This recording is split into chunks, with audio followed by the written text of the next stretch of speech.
श्री कृष्ण गोविंद हरि मुरारी। हे नाथ नारायण वासुदेव।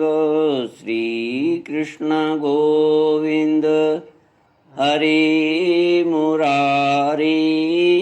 हे नाथ नारायण वासुदेव। ओम नमो भगवते वासुदेवाय।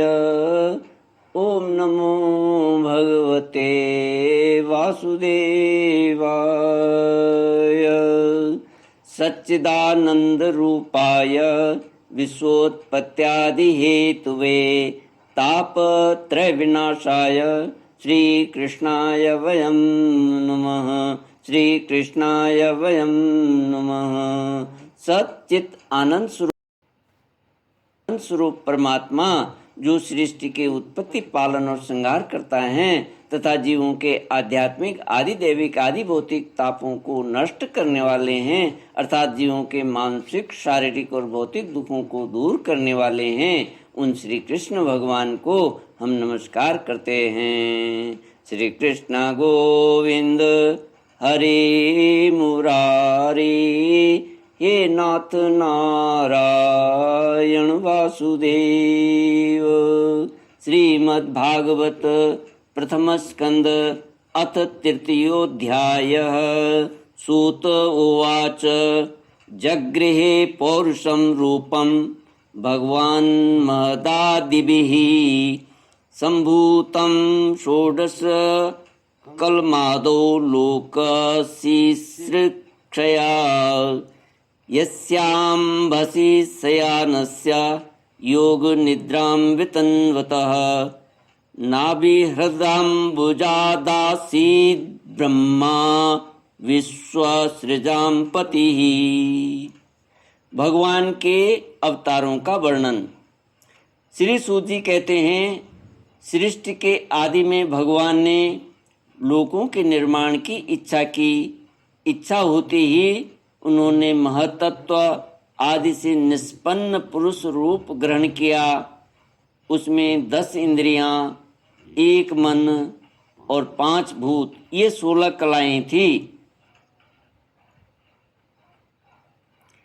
उन्होंने कारण जल में शयन करते हुए जब योग निद्रा का विस्तार किया, तब उनके नाभि सरोवर में से एक कमल प्रकट हुआ और उस कमल से प्रजापतियों के अधिपति ब्रह्मा जी उत्पन्न हुए। भगवान के उस विराट रूप के अंग प्रत्यंग में ही समस्त लोकों की कल्पना की गई है। वह भगवान का विशुद्ध सत्व में श्रेष्ठ रूप है। योगी लोग दिव्य दृष्टि से भगवान के उस रूप का दर्शन करते हैं। भगवान का वह रूप हजारों पैर, जांघें, भुजाएं और मुखों के कारण अत्यंत विलक्षण है। उसमें सहस्रों सिर, हजारों कान, हजारों आँखें और हजारों नासिकाएं हैं। हजारों मुकुट, वस्त्र और कुंडल आदि आभूषणों से वह उल्लसित रहता है। भगवान का यही पुरुष रूप, जिसे नारायण कहते हैं, अनेक अवतारों का अक्षय कोश है। इसी से सारे अवतार प्रकट होते हैं। इस रूप में छोटे से छोटे अंश से देवता, पशु, पक्षी और मनुष्यादि योनियों की सृष्टि होती है। उसी प्रभु ने पहले कौमार सर्ग में सनक, सनंदन, सनातन और सनत कुमार, इन 4 ब्राह्मणों के रूप में अवतार ग्रहण करके अत्यंत कठिन अखंड ब्रह्मचर्य का पालन किया। दूसरी बार इस संसार के कल्याण के लिए समस्त यज्ञों के स्वामी उन भगवान ने ही रसातल में गई हुई पृथ्वी को निकाल लाने के लिए सूकर रूप ग्रहण किया। ऋषियों की सृष्टि में उन्होंने देव ऋषि नारद के रूप में तीसरा अवतार ग्रहण किया और सात्वत तंत्र का, जिसे नारद 5 रात्र कहते हैं, उपदेश किया। उसमें कर्मों के द्वारा किस प्रकार कर्म बंधन से मुक्ति मिलती है इसका वर्णन किया है।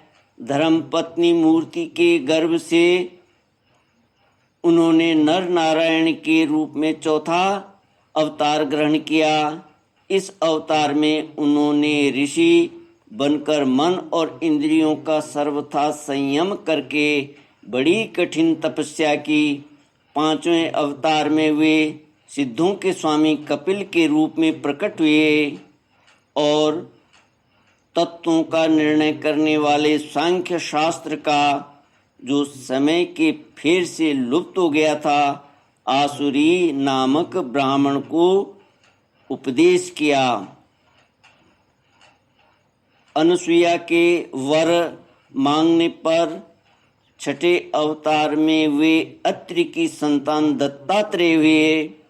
इस अवतार में उन्होंने अलर्क एवं प्रहलाद आदि को ब्रह्म ज्ञान का उपदेश किया। 7वीं बार रुचि प्रजापति की आकुति नामक पत्नी से यज्ञ के रूप में उन्होंने अवतार ग्रहण किया और अपने पुत्र याम आदि देवताओं के साथ स्वयंभुव मनवंतर की रक्षा की।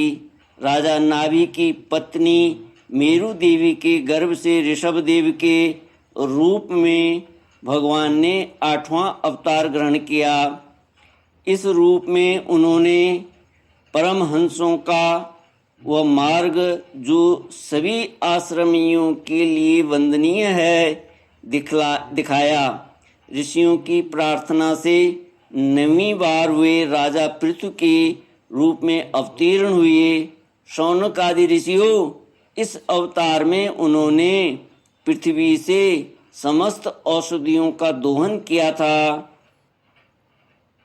इससे यह अवतार सबके लिए बड़ा ही कल्याणकारी हुआ।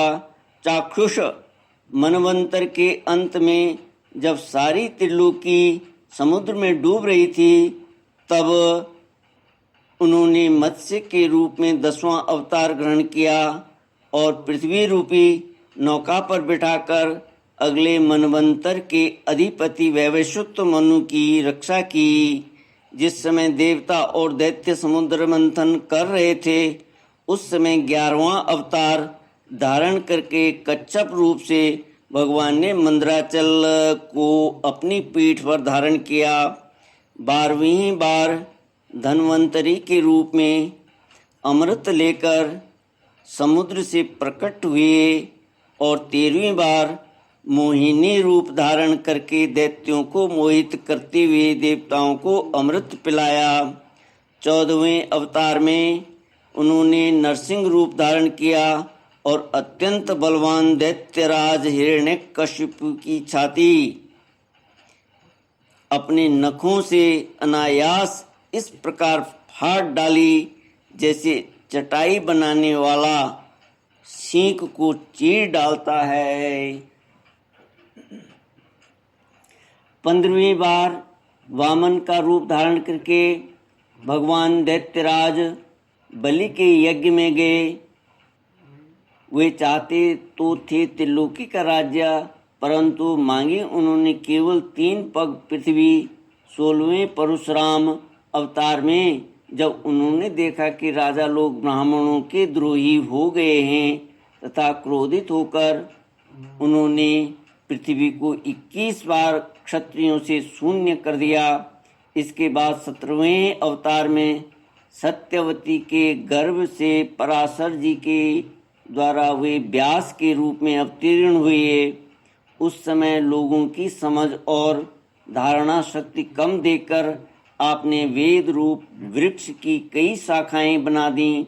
18वीं बार देवताओं का कार्य संपन्न करने की इच्छा से उन्होंने राजा के रूप में रामावतार ग्रहण किया और सेतु बंधन, रावण वध आदि वीरतापूर्ण बहुत सी लीलाएं की।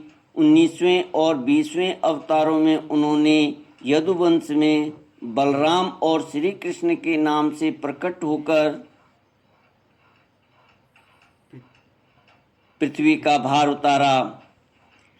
उसके बाद कलयुग आ जाने पर मगध देश बिहार में देवताओं के द्वेषी दैत्यों को मोहित करने के लिए अजन के पुत्र रूप में आपका बुद्धावतार होगा।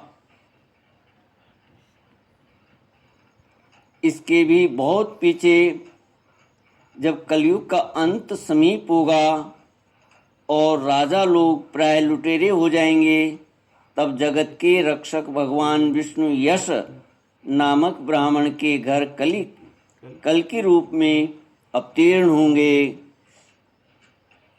श्री कृष्ण गोविंद हरे मुरारे, हे नाथ नारायण वासुदेव। शौनक आदि ऋषियों, जैसे अगाध सरोवर से हजारों छोटे छोटे नाले निकलते हैं, वैसे ही सत्वनिधि भगवान श्री हरि के असंख्य अवतार हुआ करते हैं।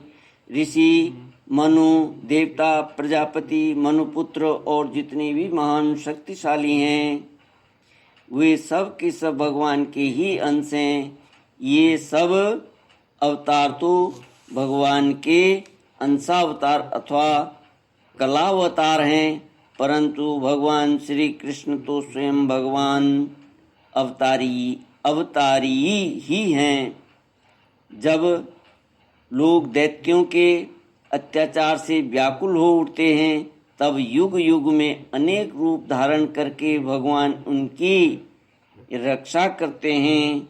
भगवान के दिव्य जन्मों की यह कथा अत्यंत गोपनीय रहस्यमयी है। जो मनुष्य एकाग्र चित्त से नियम पूर्वक सायंकाल और प्रातःकाल प्रेम से इसका पाठ करता है, वह सब दुखों से छूट जाता है।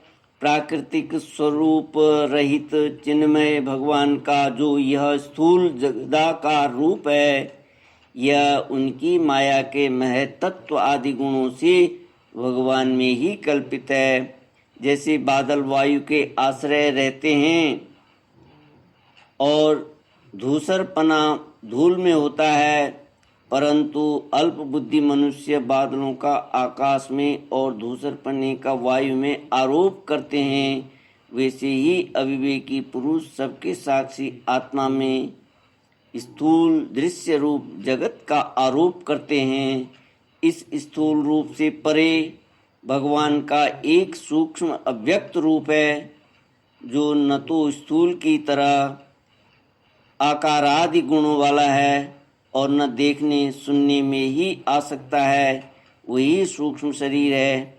आत्मा का आरोप या प्रवेश होने से यही जीव कहलाता है और इसी का बार बार जन्म होता है। उपर्युक्त सूक्ष्म और स्थूल शरीर अविद्या से ही आत्मा में आरोपित हैं।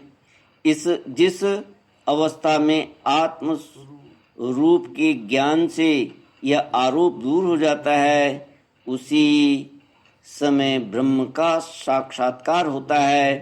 तत्वज्ञानी लोग जानते हैं कि जिस समय यह बुद्धि रूपा परमेश्वर की माया निवृत्त हो जाती है, उस समय जीव परमानंदमय हो जाता है और अपनी स्वरूप महिमा में प्रतिष्ठित होता है। वास्तव में जिनके जन्म नहीं है और कर्म भी नहीं है, उन हृदयेश्वर भगवान के अप्राकृतिक जन्म और कर्मों का तत्वज्ञानी लोग इसी प्रकार वर्णन करते हैं, क्योंकि उनके जन्म और कर्म वेदों के अत्यंत गोपनीय रहस्य हैं। भगवान की लीला अमोघ है। वे लीला से ही इस संसार का सृजन, पालन और संहार करते हैं, किंतु इसमें आसक्त नहीं होते।